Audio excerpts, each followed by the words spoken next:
Hello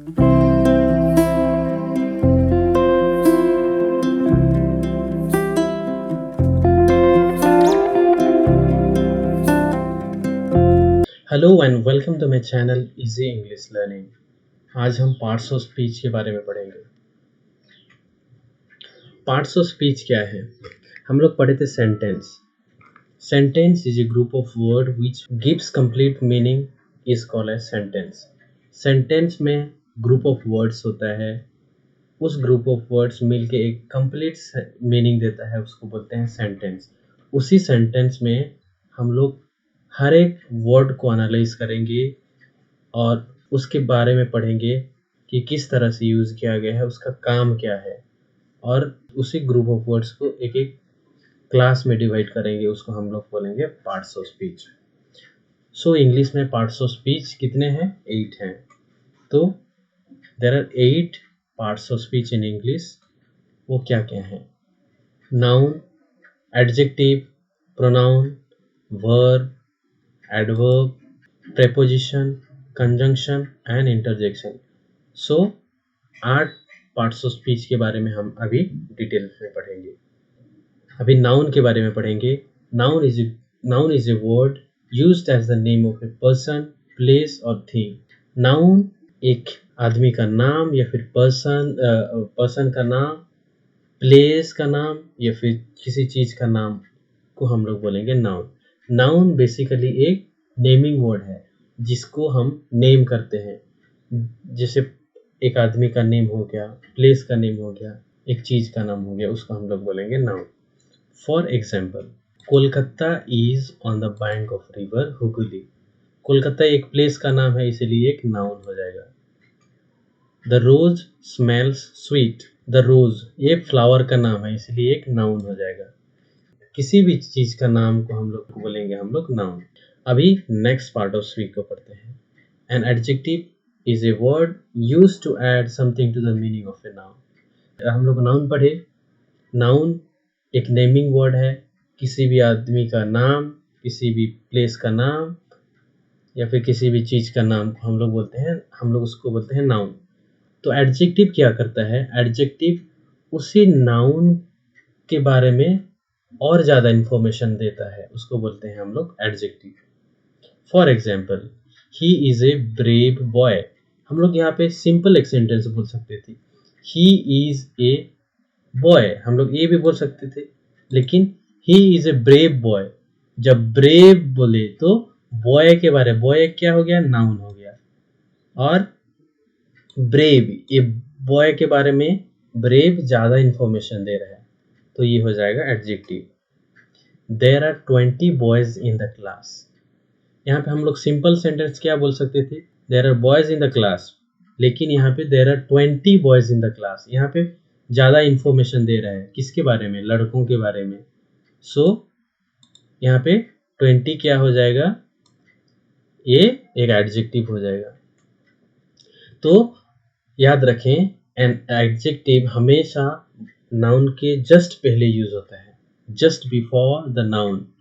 सो अभी हम पढ़ेंगे अगले parts of speech. A pronoun is a word used instead of noun. हम लोग नाउन पढ़े, एडजेक्टिव पढ़े, अभी प्रोनाउन। प्रोनाउन क्या करता है? प्रोनाउन नाउन के बदले में जो यूज होता है उसको हम बोलेंगे प्रोनाउन। नाउन क्या पढ़े थे हम लोग? एक पर्सन, प्लेस, थिंग का नाम को हम लोग बोलेंगे नाउन। उसी नाउन के बदले में जो यूज करेंगे हम उसको बोलेंगे pronoun.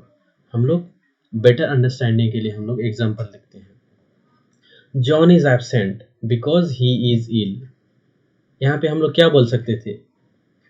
John is absent because John is इल।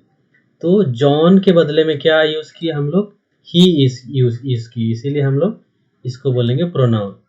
और हम लोग रिपीटेशन अवॉइड करने के लिए प्रोनाउन यूज करते हैं। यहाँ पे John is absent because John is ill, हम लोग जॉन यूज करते रहेंगे तो अच्छा सुनाई नहीं देगा ना, तो इसीलिए नाउन के बदले में प्रोनाउन यूज होता है। अगले एग्जाम्पल देखते हैं। The books where you left them. तो नाम के बदले में हम लोग क्या यूज किए? यू यूज किए। तो ये हो जाएगा प्रोनाउन। अभी अगले part of speech which is most important in the sentence. So verb बहुत इंपॉर्टेंट है एक सेंटेंस में। Without verb a sentence can not be a sentence. एक सेंटेंस नहीं हो सकता है, वर्ब नहीं होने से एक सेंटेंस नहीं होता है। अकेले एक वर्ब एक सेंटेंस हो सकता है, बट विदाउट वर्ब सेंटेंस नहीं बन सकता है। तो इसीलिए verb is an important part of speech. Verb क्या है? वर्ब हम लोग जो करते हैं और जो है, जो करते हैं जो है उसको हम लोग बोलने के लिए जो यूज करते हैं उसको हम लोग बोलेंगे वर्ब। वर्ब जो हम लोग करते हैं और जो है उसको बोलने के लिए हम जो यूज करेंगे उसको बोलेंगे verb. For example, the girl wrote a letter to her cousin. यहाँ पे लड़की क्या कर रही है? जो कर रही है उसको हम लोग बोलेंगे वर्ब। यहाँ पे लिख रही है रॉट, इसलिए वर्ब हो गया। Kolkata is a big city. हम लोग क्या पढ़े थे?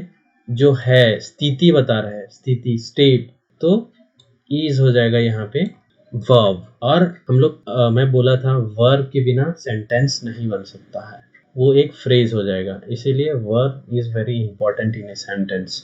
और एक एग्जांपल है, children are playing in the park. Are playing, वो खेल रहे हैं, क्या कर रहे हैं? खेल रहे हैं।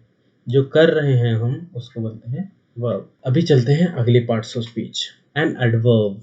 एडवर्ब क्या है? Adverb is a word used to add something to the meaning of a verb, an adjective or an another adverb. So adverb क्या है? एडवर्ब जो एक वर्ब के बारे में, एक एडजेक्टिव के बारे में और अनदर एडवर्ब के, मतलब उससे और एक एडवर्ब के बारे में जो थोड़ा सा ज़्यादा इन्फॉर्मेशन, उसको बेटर इन्फॉर्मेशन देता है, उसको बोलते हैं एडवर्ब। जिससे कि हम लोग अच्छे से समझ आता है, बेटर इन्फॉर्मेशन मिलता है वर्ब के बारे में, एडजेक्टिव के बारे में और एडवर्ब के बारे में। तो हम लोग देखते हैं अभी example. He walked the sum very quickly. The sum मतलब एडिशन, वो बहुत जल्दी एडिशन कर दिया। क्या कर दिया? कैसे किया? अच्छा, हम लोग एडवर्ब को पहचानने के लिए हम लोग कैसे क्वेश्चन करने से उसका आंसर आ जाता है। कैसे? क्विकली, ये है एडवर्ब। और ये वर्कड, काम किया, वर्ब में कुछ मीनिंग ऐड कर रहा है, वर्ब के बारे में ज़्यादा इंफॉर्मेशन दे रहा है। This flower is very beautiful. यहाँ पे ब्यूटीफुल के बारे में ज़्यादा इंफॉर्मेशन दे रहा है। ब्यूटीफुल से और ज़्यादा, बहुत ब्यूटीफुल है, उस फ्लावर बहुत ब्यूटीफुल है। तो ब्यूटीफुल एक एडजेक्टिव है, एडजेक्टिव के बारे में ज़्यादा इंफॉर्मेशन दे रहा है। वेरी यहाँ पे क्या हो जाएगा? Adverb. She pronounces the word quite correctly. बहुत अच्छे से, बहुत सही तरीके से बोला। शी प्रोनाउंस द वर्ड, वो बहुत अच्छे से उस वर्ड को बोला, करेक्टली, अच्छे से, सही तरीके से। तो करेक्टली इटसेल्फ एक क्या है? एडवर्ब है। तो एडवर्ब को किसने ज्यादा इंफॉर्मेशन दे रहा है? करेक्टली के ऊपर ज्यादा मीनिंग ऐड कर रहा है। कौन? क्वाइट। क्वाइट करेक्टली, बहुत अच्छे से। तो ये हो जाएगा, क्वाइट हो जाएगा एडवर्ब। सो हम अभी पढ़ेंगे अगली parts of speech. Preposition. Preposition is a word used with a noun or pronoun to show the person or thing denoted by the noun or pronoun stand in relation to something else. इसका मतलब क्या है? इसका मतलब ये है कि preposition एक नाउन या फिर प्रोनाउन के साथ यूज होता है और वो एक चीज और एक पर्सन के साथ कैसे संबंध है उसको बताता है। फॉर एग्जाम्पल, यहाँ पे गार्डन, गार्डन के साथ में, नाउन के साथ में कौन यूज हुआ है?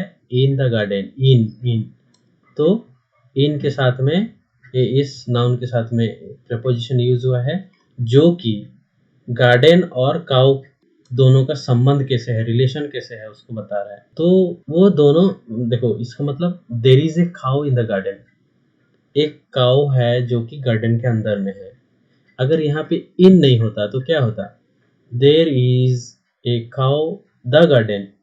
तो द गार्डन, तो उसको हम लोगों को समझ नहीं आ रहा है, कुछ संबंध है नहीं है, कुछ समझ नहीं आ रहा है। इन लगा देने से गार्डन के अंदर में है, तो इन दोनों का, गार्डन और काउ का रिलेशन कौन बना रहा है? इन बना रहा है, इसीलिए प्रपोजिशन ये इन है। तो दोनों का प्रेपोजिशन क्या करता है? प्रेपोजिशन दोनों पर्सन और थिंग, नाउन, दोनों नाउन के बीच में या फिर दोनों नाउन के बीच में ये रिलेशन एस्टेब्लिश करता है। रिलेशन, संबंध बताता है कि किस तरह से, कहाँ है, कहाँ है उसको बताता है। The girl is fond of music. यहाँ पे क्या है? म्यूजिक एक नाउन है और गर्ल एक नाउन है।